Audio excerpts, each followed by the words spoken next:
All right, folks, we're back with another edition of the Red and White Podcast. And yes, I did not play any intro music because there's nothing I was feeling this week. Will, are you feeling any music this week? I was listening to some smooth jazz while I was waiting for you to resolve your technical difficulties. So yeah, smooth jazz, huh? Oh yeah, a little Coltrane. I'm not sure if I talked about it before, but there's a good YouTube channel with chill beats. I don't know if you have Chilled Cow. Did I tell you about that one yet? Why does that sounds familiar? Well, there was cheese, so that's the only dairy I've got in my YouTube. Oh! So this guy. All right, a little college basketball. G'day, Curd Nerds. Yes. Well, g'day, Curd Nerds. Well, g'day, Curd Nerds. No, Chilled Cow is he's an indie beat guy, and everybody just sends him his beats, and it's just like a constant live stream. I think he's got the record for longest YouTube video because it was one of his live streams that went for like 16 months or something like that before YouTube cut it off. Yeah. It's like pirate radio or whatever as they call it, but it's super chill. Okay. I'll share a link. So everyone sends him the beats and he just plays them? Yeah. Oh, that's cool. Yeah. Might need to make some of his own, but yeah, he's on YouTube and Spotify and everywhere. Chilled Cow, super cool. Chilled Cow. We'll add it to the list here. All right, so we actually have some Wolfpack news to talk about, so we'll get into that before I start deviating into Nicolas Cage movies. But give us the lowdown. The red light was on. Got some recruits. Who are these peeps? Yeah, well, we got a couple of players here. We got Mario Love, who I believe comes from, I think it's pronounced Hough. Hi, Hough, I think is how it's said. It's placed traditionally. I don't think we've had a lot of success, so it's always good for us to help our in-state profile by getting in the door there. Mario Love is a cornerback who is quite a smack talker from what I could pick up from the chatter at camps. And that may rub some people the wrong way, but I'm all about having confident cornerbacks. I was never really super upset when dudes are, even if we're down like 28 points, are given the like, hell no, not in my house vibe if a guy gets the ball thrown 10 feet over his head. So I think it's good to just have that kind of attitude back there. We'll see if he actually, turns out to be a player or not. I think he might help us on the in-state front. I think he's already been in contact with McLaughlin and others. And then I think it was either this morning or it was last night. Caleb Juju McDowell committed to us from the state of Georgia. He's a running back. Also played some DB on his high school team. He looks to be one of those guys that's kind of shifty, can make a move and exploit it type guy. They'll probably look at him at running back, and I'm guessing at punt and kickoff return as well. He only has a few offers from Colorado, Purdue, and Syracuse, but that doesn't really, I don't really care about that per se. I want to see guys that can be explosive playmakers, and he's got what looks to be like that as a natural skill set for him. Love had a lot more offers. I think at the end it was really down to NC State, Louisville, and North Carolina, but he also had Georgia Tech, Penn State, Tennessee, etc. So Love is a little bit better of probably a known quantity. But I think even in the state of North Carolina, he's maybe barely in the top 50. And you've got South Carolina taking guys that are outside of the top 50 in the state this year. So it's extremely deep, which is also why it's troubling that UNC is somehow profiting off of what I would say is maybe Emperor with no clothes type season last year with Mac.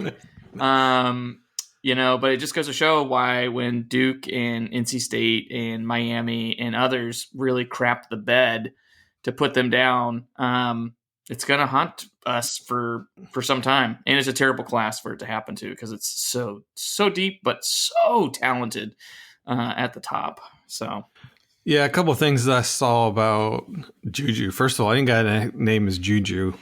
I have to be a fan of. Yeah. But I saw that he's 5'9", like legit 4.4 speed, but he squatted 600 pounds.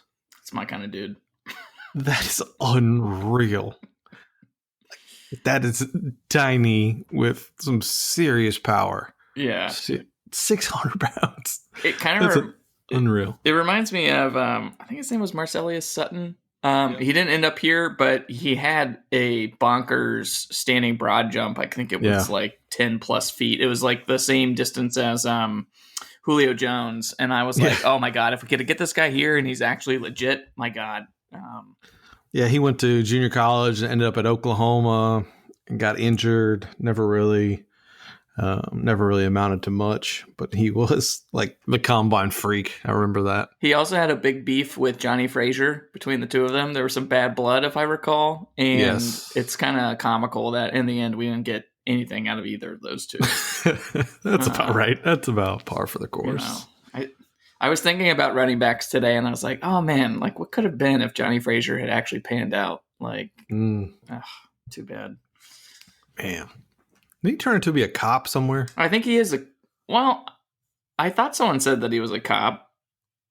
I think so. Someone can, if whoever's listening to this in their bunker, if you guys can do the research for us, we'd appreciate it. Yeah, somebody do our homework for us. Find out where Johnny Frazier is. Well, you're recording during a work day for me, so it's this is going to be an aggressive lunch hour of recording.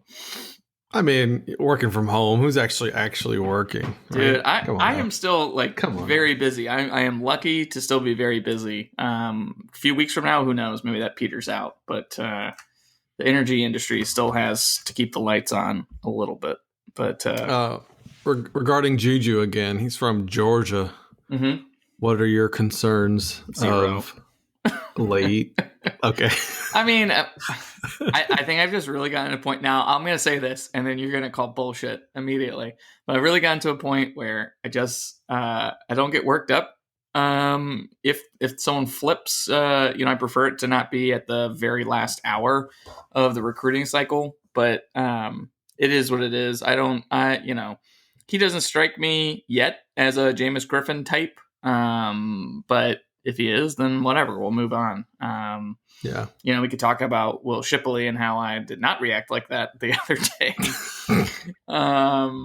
But I can't. I mean, that one just really chaps my ass more than anything. All right, so let's get to it. Are we taking more running backs? What's the deal here? Is Will Shipley not coming? I mean, right now it doesn't look like he'll pick NC State. All the chatter points towards Clemson, or I guess Notre Dame could be a possibility, but it doesn't sound like it. And I guess the only thing I would say is if that's the case, and if he commits to them, I would really hope that he doesn't sign early. But that's just me being really hopeful. We may not even have a season, so who maybe it doesn't even matter. But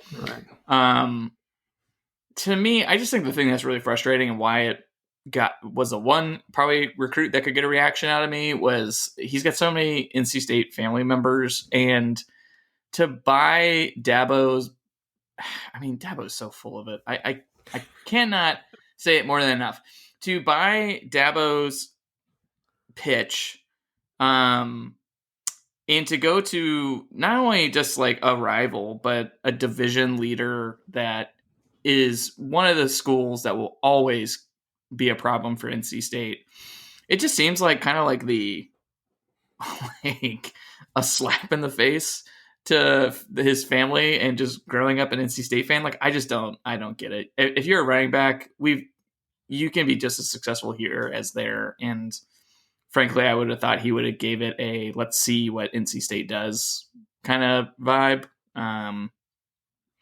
But we'll see. Maybe over time, if he doesn't commit in the next month or two, maybe he'll change his heart after a little bit of time. Maybe Tim Beck and those guys will get more involved as they can. Yeah, it's not official yet. I think that's just what everybody thinks is going to happen, right? Yeah, everyone seems to have a very strong feeling about it. I mean, how hard is it to pick Clemson for a favorite? It's going to go to Clemson. I mean, playing the odds, right? I think the thing is, like, when someone said that he like bit Dabo's hook or whatever, it was just like, ugh, come on, man. Do I want some? I don't. Then there's a part of me that's like, I don't want someone so dumb that they're gonna buy in that, man. Like it just. The only thing that would make it worse if he was like, yeah, I really think back is back, and I just think that's just the path for me. But well, I mean, here's the thing: like we've got good running backs on the roster. It may not be a really big deal. It's just more of a kind of a status thing where it's like you can't get like the like legit every person in his family goes here guy. Come on, right? At least go to like Alabama or something and. Yeah, Notre Dame, just far away. All right, so I saw your question or somebody's question about this. How is what is the reaction to Shipley? Let's say he goes to Clemson and they come to Carter Finley. Yeah. How is he treated?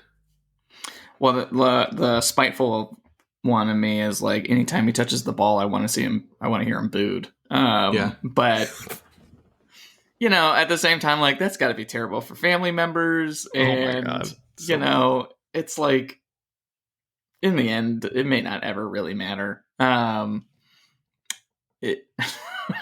asked it. I just don't. I mean, I'm just curious if people are going to be like, if on signing day he chooses Clemson, how everyone will say like, be the better person, wish him well, blah blah blah blah, and I'm like, no. No, like I don't do the well wishing thing. I also am not the type that's like, I hope he blows a knee out. Because there is that segment of the fan base. To me, it's just like I'm not going to wish him well, unless he goes to like LSU. Then I'm like, yeah, I hope he does great. Yeah, no chance. I think the benefit he has is that it's football, and not as many people pay attention to recruiting. So when he touches the ball, it wouldn't be like he's a basketball star, right? And in the reverse, and he steps on the court and everybody's booing him all the time. Yeah. Right? I don't think you get that reaction. You'll get the hardcore folks like me and you that will probably boo the hell out of him anytime he touches the ball if he's on any other uniform. Yeah, I know it will. Yeah, there'll probably be like 5,000 people in the stands that know why anyone's booing, and then maybe 30,000 will just be like, I guess we do this. Yeah. Yeah, exactly. But I can't imagine what that's going to be like for his family.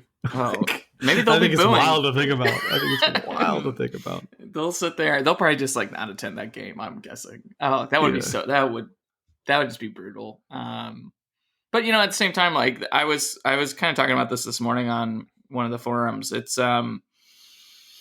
this is why when coming off of Ryan Finley leaving and we decided to promote the co-OCs, I really felt it was a terrible decision. Especially bad. Now, I mean, hindsight helps, right? But there was no reason to expect those guys to actually be great OCs.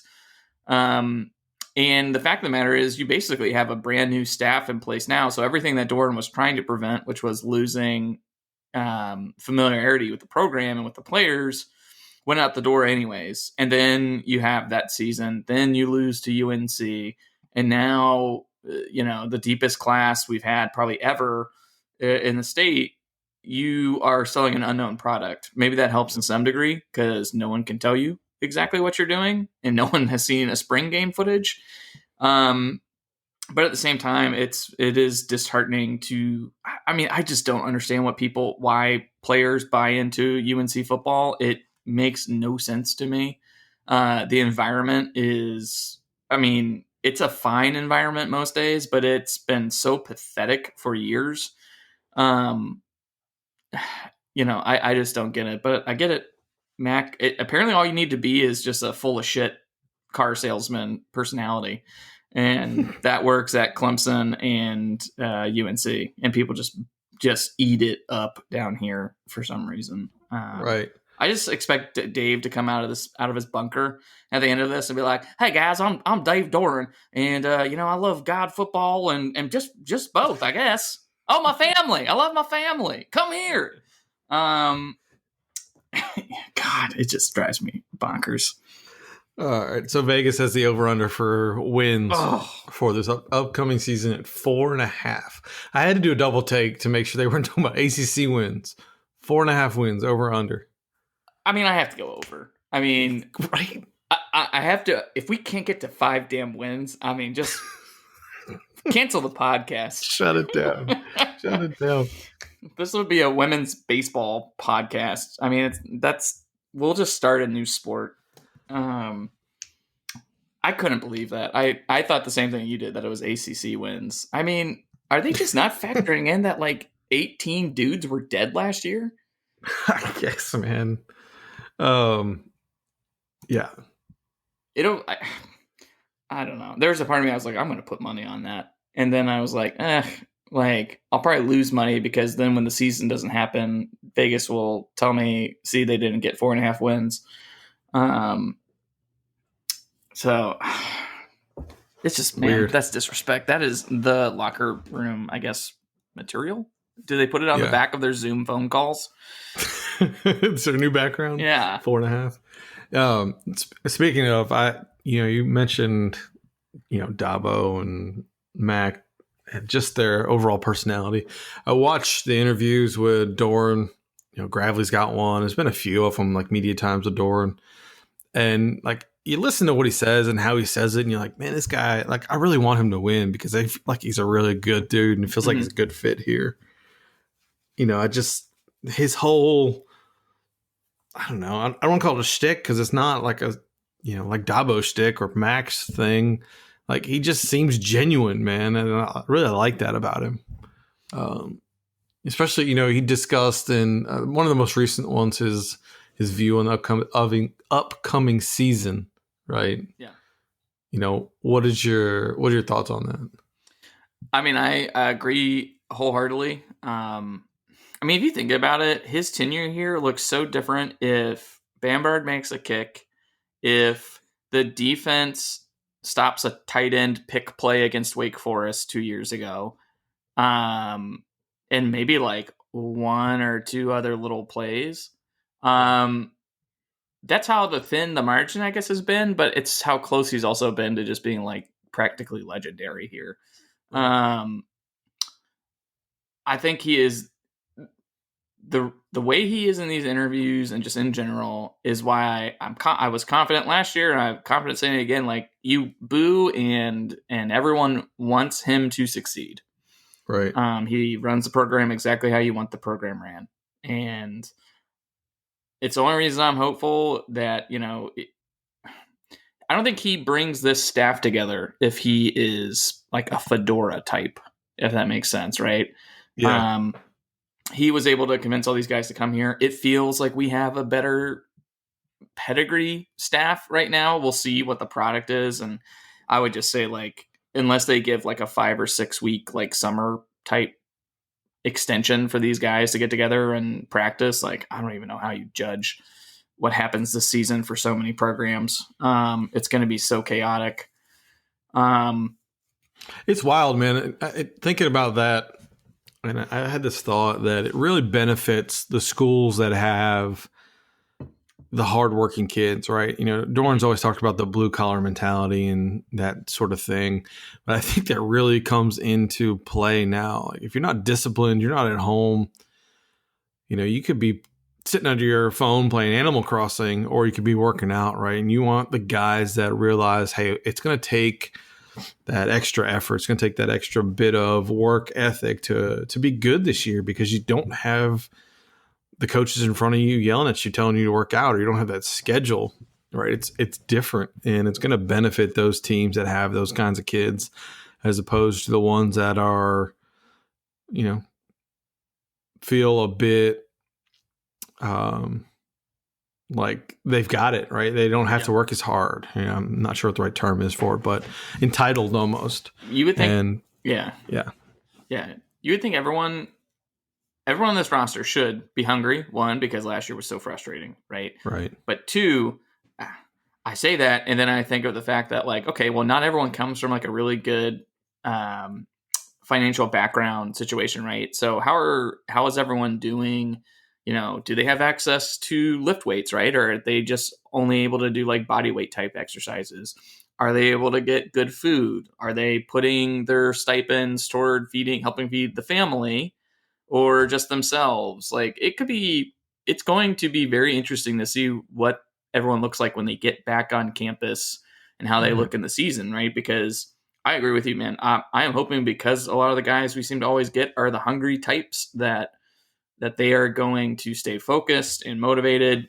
Doran mentioned that everyone on the team has accountability partners that are, sitting there trying to push each other, making sure everyone's lifting and doing what's right. And I think if you've got a really strong DNA, I guess, in your program, that those are the teams that should come out ahead. It's why I hope teams like UNC crater, because I think they are a flash type substance type program. But to the other thing is like right now he said that they're doing they're allowed 4 hours a week of virtual coaching with the guys that they go through installs, answer questions, try to talk with them.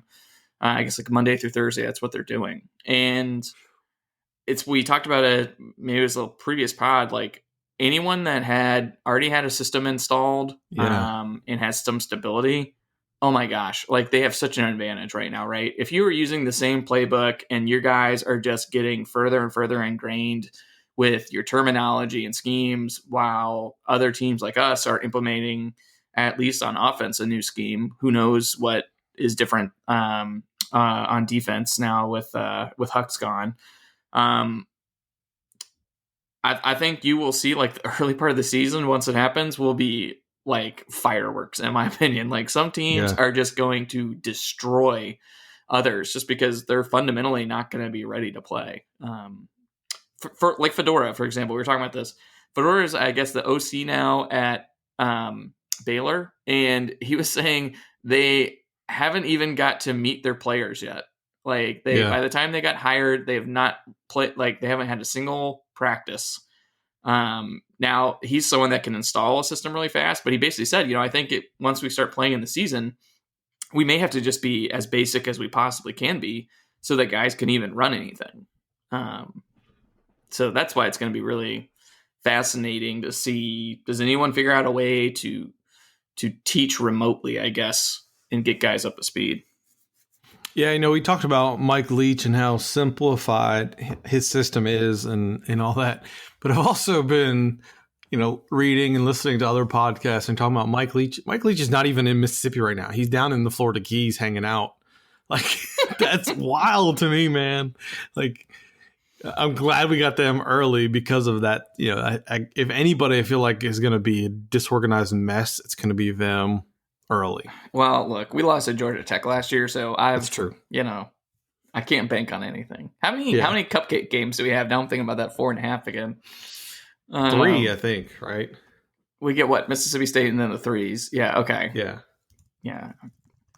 Anyone that says like you need to schedule harder, that would be my nightmare. This is the 1 year this is going to benefit us, right? But they must think we're going to be trash.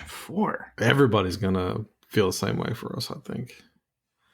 It doesn't make sense if you factor in the injuries. I mean, I guess if anyone on the defensive line gets injured, then you're perilously thin again. So we open with Louisville?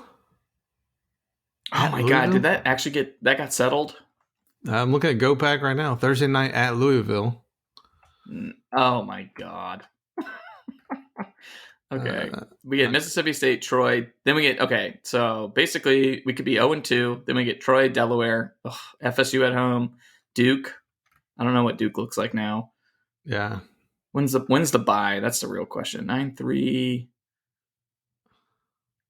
Bye is post Clemson, pre Wake Forest. Oh, thank God. At least we can get the shit sandwich out of the way. Clemson, Wake, BC, and then off to Syracuse. Oh, and then we scheduled Liberty. Oh, great call, man. Man, we'll get COVID from Liberty. What are we doing? Oh, God. At least you don't have them early in the year, that's for sure. Oh, man. What happens everybody gets COVID right before the Carolina game. That would be our luck. Oh, my right? God. That would be the luck. You play Liberty, everybody gets it. Maybe Liberty won't be able to come and they'll have to forfeit, and we'll take that W. Yeah. Jeez, yeah. It's interesting. Leary, I guess, is still the quarterback as well. Do you have any thoughts on that? That's not surprising. Not to me, at least. I fully expected that to happen. I think last year is a bit more of an aberration than what you really are going to see out of him. At least that's my hope. Yeah, I think you could see some flashes. I mean, as long as the dumb stuff gets eliminated, right? Like the fumbles when no one's around. Yeah. I liked what I saw other than that, like in the Louisville game, right? When he's kind of moving around in the pocket, breaking, Yeah. He gives you the tools. And I would just say the only thing I would have said is if it was even in question right now, it would have meant that Bailey or someone looked really good in the limited practices. Right. So I guess it's not shocking, but some people, I guess, are just on Twitter were just, end is near type. Yeah, I mean, I don't know. I think he'll be fine. I don't think he was as bad as it felt or as bad as it looked. Right? I mean, I know that's weird to say, but this year I fully expect them, if the offensive line is half competent, to really lean into the running game. I think nobody benefits more from not having practice than Ricky Person. Get that dude healthy. Oh my God. Right? And so you have Ricky, Bam Knight and Jordan Houston. I think they're really, they got to lean into that big time. And I think that's what we'll see and take some of the pressure off of quarterback position. I mean, if Knight is healthy and if Houston is just a few percentage points better, I mean, that running game will be great. Just between the two of them. Person is icing on the cake. And I think Beck Beck has shown pretty much everywhere he went that he likes a quarterback that's mobile and is a part of the run game as well. So I think you're going to see a lot of ground and pound. And he's got history with Garrison. That also helps too. Speaking of quarterbacks, are we getting Aaron McLaughlin? I mean, all positive signs point to yes. They did just extend several offers out, I guess yesterday and a couple days before that to other quarterbacks, which I think is smart to do. But he seems to be saying all the right things, and he talks about building a class, and our guys that are committed seem to be talking with him. He's close with Porter. I'm sure that Porter is probably saying positive things about what happened at practice under Beck and the limited time they've had. So, I mean, I just think it just feels like it. And it seems like maybe the zest of Auburn or, like of the big schools rubbed off. And then he said, wait, what am I doing? So, yeah, I'd say right now, yeah. Especially now that I have to back off of my Will Shipley to NC State take. I got to double down somewhere. Yeah. I don't know. I mean, I guess I really like McLaughlin's film, too. He's mobile. Just seems like the perfect fit. But at the same time, I don't really care if then Leary turns out to be really good, At that point, it's like you could have a 3-year guy, and it doesn't really matter. So I had this thought, right? I was listening. Aaron McLaughlin thing kind of reminded me of it. And then I was listening to the Yahoo Sports podcast. And they asked a question, would you draft Tua? Would you draft Tua? Well, now everyone is like talking about Jalen Hurts like he's amazing. No way. Why wouldn't you draft Tua? I'll tell you why. Yeah, maybe you need to tell me why, because I've been not focused on him for a little bit. Yeah, so obviously he's a risk with the injury thing, but I was thinking about it like more. Are you saying first round or just at all? Yeah, no, first round. Like they're talking about him in the top. They're talking about him early, right? Joe Burrow or Tua or Chase Young or Tua. That's where he is in this conversation. And the injury thing, he's probably young enough. He'll probably get over it. And I started thinking about it and thinking about if I'm evaluating quarterbacks, how hard is it to be a successful quarterback at Alabama? And I don't mean that as a knock on him, but like you're throwing to elite wide receivers. You have an elite running game. You have an elite offensive line, like better than everybody else. And so I started thinking about it, and I'm think about the current NFL quarterbacks. How many of them came from programs where they are, talented, that much more talented than everybody else they play? So how many of them come from an Alabama, a Clemson, or, an Ohio State? Really, when I went through the list, I'm walking the dog, and all I can think of is Deshaun Watson, right? The rest of them, if you really want to evaluate a quarterback, find a guy, and I always come back to Phillip Rivers, obviously, but a guy like Phillip Rivers who elevates an entire program because he's that much better, right? Like, those are the guys I'm looking for. Like, find somebody in a middle tier school who's clearly outperformed, the talent around him. Yeah, I mean, Patrick Mahomes. Texas Tech, right? I mean, like, I'm looking through this list, and Russell Wilson. Ever heard of him? Yeah. Like, you have, Baker Mayfield in Oklahoma, and then Deshaun Watson in Clemson. For some reason, not even on this list. But, like, I don't know, man. I sit there and think about it, and, I look at this list, and that's, if you want to be a successful quarterback, if you really want to elevate, show how good you are, go to an NC State and see if, elevate the program. And that's how I be evaluating a quarterback if I'm an NFL guy. Yeah. And that is really what holds me off about Tua. It's like, sure, he's been good, and he can do it all. Let me pull up his numbers.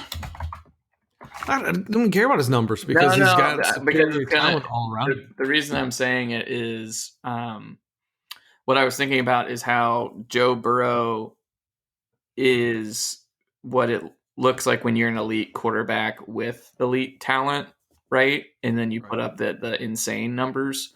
Otherwise, then I agree with what you're saying, because you want to see, I mean, I'm looking at this just quickly at his numbers here. I'm trying to find his yards per attempts and things like that. I mean, Tua does what you expect, right? I guess what I'd say is, I don't think there's risk to Tua that, he could be more of a average quarterback, I guess, in the NFL. I think your argument is valid. What I'd be doing if I was a quarterback evaluator is I would be looking for guys who are putting up big numbers at places and are mobile and show the knack for making clutch plays. I know it's such a stupid thing, but that is what makes Wilson and Mahomes different than maybe like a Josh Allen or someone like that, where you can just go into their tape over and over and just see, like, in crunch time, these dudes make plays. And Burrow is up there just showing, like, look, when you give me really good guys, apparently all it takes is for me to have the right OC and the right guys, and all of a sudden I'm an unstoppable, video game quarterback. I think if you take Tua, what's his prognosis right now? When is he supposed to even be able to play? I think he's back working out again. Okay. I would, geez, what a weird position to be. I thought when you were saying, like, I could take him in the second round, I would be like, yeah, I wouldn't be worried. I think someone takes him. It's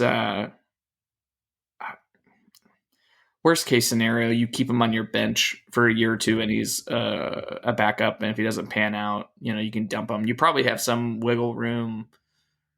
I mean, he'll be a first round. If he goes late in the first round, what does he cost you in the end because of the contracts, right? It just depends what you pass up, I think. Yeah. The other interesting fact that I heard that When the last NFL touchdown pass by a left-hander, who would that be?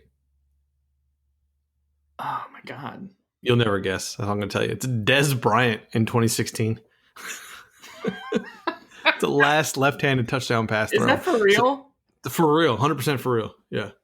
Oh my gosh. That's fascinating. And it's a crazy stat, right? Just left-handed quarterback, because it causes you to, flip your entire offense and just do things differently. Wait, you said Dez Bryant? Yeah, Dez Bryant, the wide receiver. Oh my God. Okay. Yeah. Dez Bryant. Okay. That's amazing. For some reason I always thought Russell was left-handed. I don't know why. There's zero highlights to ever show that, maybe, unless it was like he moved it to his offhand kind of thing. Interesting. Wild stat, huh? Yeah. Yeah, kind of derailed the conversation there, but I want to bring it back to NC State and recruiting there, because there was something that somebody sent me that I told them I would talk about, and I think it's super interesting, but it's not our normal conversation, to be honest. But to me, it kind of leans into the possibility that you can be successful at NC State, and I say that by looking at the NC State swimming, what that program is doing. Right, we know they're winning, but I was sent this article by somebody close to the program, and it says essentially NC State has recruited and landed 5 of the top 20 swimmers in the country and 4 of the top 12. Like, that's never been done by any sport at NC State, I don't think. I think that is a ridiculous level of recruiting. And you imagine you'll just keep seeing that program succeed. And I think you can do that with the other programs. But I thought that was really something interesting to point out. Braden Holloway and those guys are just, crushing it. They're winning and they're recruiting. I think it was something that really, the State fans should really take notice of.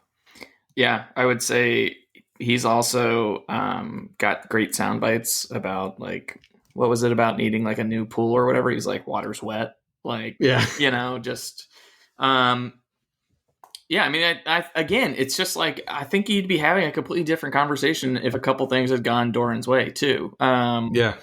And it's same thing with NC State with basketball, right? Like, if Markel's not injured his ankle, right, and dumbass, I feel like I get to say it, DJ Funderburk isn't, driving with boots on his car and pissing the coaches off and doing stuff off, in the off season, right?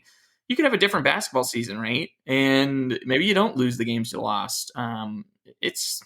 State just needs something to break its way in a major sport. Thank God women's basketball got the ACC championship before the coronavirus. Jesus, seriously. Well, won the ACC tournament, I guess. I don't know if there's any purists out there. Whatever. But yeah, I think that's, I will say that swimming had some success before he got there. I mean, we had Colin Jones and we had stuff to point to. But it's all about just getting the right people, That's what it comes down to. It is. I think it's just something super worth pointing out. Speaking of recruiting, I was also listening to the Yahoo Sports podcast, and Dan Wetzel, who I think is hilarious, was telling a story, and he had his clip. So I'm playing a clip of a podcast. I'm going to play it. It's about 3 minutes long, but it's totally worth listening to. And Will hasn't heard this before, so his reaction is going to be as real as your reaction is. But I think this is fascinating. So here we go. All right, a little college basketball. There we go. Try this again. All right, a little college basketball. We talked a little tournament last week. We're talking a little bit more. We watched some games, but I wanted to jump this in. I went on a podcast streamcast, I guess they're calling it, the NRM Streamcast company, which features Jimmy King, the former member of the Fab Five, and Terry Foster, who's a longtime Detroit News columnist and a co-host of an afternoon drive time show in Detroit. Great guy. And so I'm on the King and Foster streamcast last week, and Jimmy King starts talking we were talking Jerry Tarkanian stories, recruiting stories, different stuff. It's really good. Check it out. King and Foster. But he tells this one about his recruiting trip to Kentucky back in the day. It's a fantastic story. So let's just play it. Tell them who picked you up in the Mercedes. Oh, Dan. So here's my other recruiting story from another guy. Congratulations. You just got the head coaching job at Iona College, Rick Pitino. There you go. When he was at Kentucky, he picked me up from the airport by himself, except for he was driving. And what he was driving was a white on white cocaine white. I'm talking about the whitest, the white Benz, 600 Benz. They don't even make them anymore. And I got in the car. Convertible. Yeah. Got in the car. Had to be. And went, we were going to his house to have breakfast with his family. And on the way there, he looks at me and he was like, "What you think about the car?" And I'm like, "It's nice. You know, it's you know," he's like, "Can you see yourself in it?" And I was like, "Yeah." He was like, "You want one?" And I just looked at him. and he, you know, he gave me that Rick Pitino look, and I was like, "Yeah, I'd love to have one." He was like, "If you come here, kid, this is yours." Wow. So these recruiting trips were and visits were all different and special for some of the greatest guys that we know. Wow. Of course, if I asked him that question as a reporter, he said, "Oh no, that never happened. No, not at all." Of course not. And if you were asking me, oh yeah, like, I'm just divulging now. But if you ask me, I'll be like, "I don't know what you're talking about." Statute of limitations. So there you go. You want it? It's yours, kid. Cocaine white. Cocaine white. The whitest of the white. Yeah. Now, I joke with them after, if you listen to the whole streamcast. Of course, you got nothing but a quality education at Michigan. They offered you nothing but a quality education, and he laughed. One of the things I thought that was hilarious. That story was like so perfect. They were talking about it because Rick Pitino just got the job at Iona, and like I'm sitting there listening to this like, that's hilarious. It's so true. I mean, you know it's happening. Oh, I mean, yeah, it's awesome. Come on. I mean, this is like, it's funny because you mentioned that. So I was going back through one of the things and the forums, and people were saying like, "Oh, you know, it's so unfair how we're being targeted and for this new process with the NCAA." And I was just like, "Look, I'm too smart to not think this stuff happens. Okay." Like, it happens everywhere. The key is whether or not you are dumb enough to say it over and be taped doing so. And so someone was like, "Oh, this stuff's never going to hold up, blah, blah, blah, blah. They're using this guy's testimony." And I was like, look, it's all speculation without recorded calls. But for a plebeian like me, it's awfully suspicious to have 400 phone calls over a 9-month period with someone you've never talked to that also happens to be the handler for a basketball player. And I said, now, I guess I've watched The Wire too many times, so I know that if you don't have it on tape and you have a highly motivated witness, that you can, like, basically any independent judiciary will throw it out. You know, they'll just be like, okay, this person's motivated. You know, but it's like, I'm not surprised. I like that cocaine white. And I'm sure if they'd ever had it on tape, he'd be like, well, obviously I meant that if you come here and you're a successful basketball player, then surely you will make money, and then you will have one of these. Like, that's how every coach plays this. This is why they're smart. This is why they have middlemen. And this is why you're not supposed to talk on the phone. And it's why I think Mark Gottfried and Orlando Early are the dumbest idiots on the planet, because you can't be arranging for $40,000 to get to somebody and have 400 phone calls. It's funny. They talked about it. They went into a little bit more in the conversation, but it was, they talked about Rick Pitino picked him up at the airport with no other assistants, with nobody else in the car. And if you know anything about that, like, these coaches don't ever do that. There's always some assistant coach going, and it's usually some manager driving. And, you know, that's just always how it is. And they talked about, you know, something's going down if Rick Pitino is picking you up by himself. Oh my God. Yeah. What's in the glove box? Yeah. It's funny. Oh crap. I got an audio warning. It says recording in progress right now. Yeah. problem-saving local backup. Hope is still going. Back in, I think I've told this story before, but back in 1994, I believe, I was moving. My sister was going to Carolina, and I was with my parents and helping her move into Granville Towers. And this car comes barreling around the corner and nearly clips me. I'm like, who the hell? And, I'm sitting there watching. I'm 12 or 14. I forgot how old I was at the time.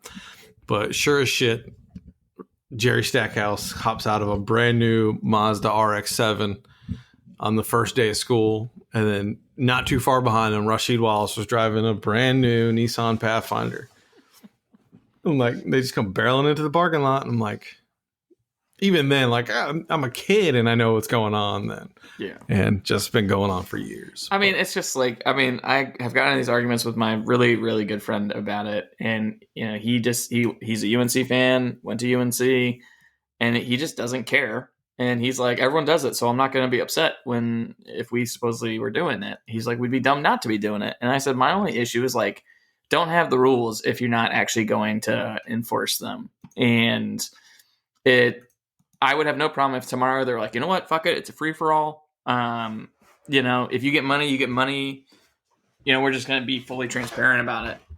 I wouldn't care then. It's just like, if you got to play by these rules, you just want to see it enforced equally. And it just has me a little nervous with us going to be the first ones going through this independent review process. Yeah, at least they fought enough to get an additional appeal. So, did they? Yeah, they did. They were. That was the whole thing, is that they can go through the independent process, but they didn't want to have to be forced to accept the ruling. They want to be able to appeal that. And I thought that was the big. I thought the thing was basically they didn't get it, and so they basically implied, we're going to sue the hell out of you at the end of this. Maybe that's where it is now, but last I saw that's what they were working on.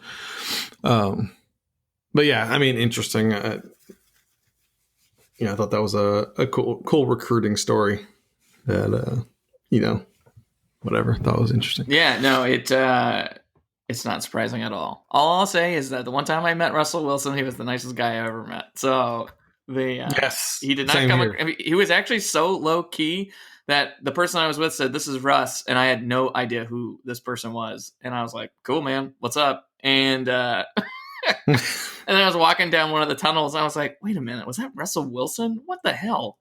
Yeah. So, anyways, he seemed like a nice guy. I ran into him at the NC State Fair, and I couldn't believe how small he was, first of all. Oh, that's the thing. I still cannot get this out of my head. I was just like, that dude is not big enough. Yeah. He was tiny, man. They say he's 5'10" or whatever, but no way. I'm barely 5'8", and it was like staring into each other's eyes practically. Yeah, so that's what I always felt. Now I will say he was like a thick kind of guy. Like, you could tell he was like a baller, I guess. But not like when I ran into Mario Williams, and I was like, "Can you please hold me?" The other one I saw that was another story that I saw that was interesting was it's supposedly going to break tomorrow, and it could be rumors, could be BS. But the NFL is supposedly going to buy the XFL and use it as a minor league, allowing kids to go into it straight out of high school. So 18 years old, you can go get paid to play football. I don't know. I think that's super interesting. I'm curious what the ramifications will be. I imagine you'll start to see the talent get squeezed a little bit more from the bigger programs. So, Clemson and Alabama won't be stockpiling 5 stars. Some of those kids are going to want to go to the minor leagues and get paid. It's still such a shit show, though. Like, there's only like 10 guys a year that you'd even maybe think that's worth it, because everyone else just hasn't physically developed enough. It's possible. Yeah. And maybe that's what they say, is they'll say, well, yeah, we only take like 4 guys. Like, but what happens when they flame out and then they can't go play in college, right? But then they end up 3 years later being good players. I mean, that could potentially happen. So, God, that'll be interesting. Yeah, it'd be wild. Yeah, that was super interesting. Something else I wanted to point out before I started talking about Nicolas Cage movies, which I apparently have in the notes. Well, I am going to say that we should save that for next time because I actually do need to get back to work. Yeah, that's fine. I do want to chastise James Cunningham for not having watched Friday Night Lights, the TV show. It is by far one of the best football show movies, whatever. You got to watch it. It's unforgivable to at least not see the first season. Dude, it's so good. I mean, the entire series, that was fantastic. The one thing you got to recognize is the writer's strike happens at some point during one of the seasons. And maybe it's season 2 or season 3. Season 2, I think. Yeah, because it is going in a weird direction, and then it course corrects immediately for season 3. I'm just gonna say anything that's got it's got Michael B. Jordan in it in the later seasons.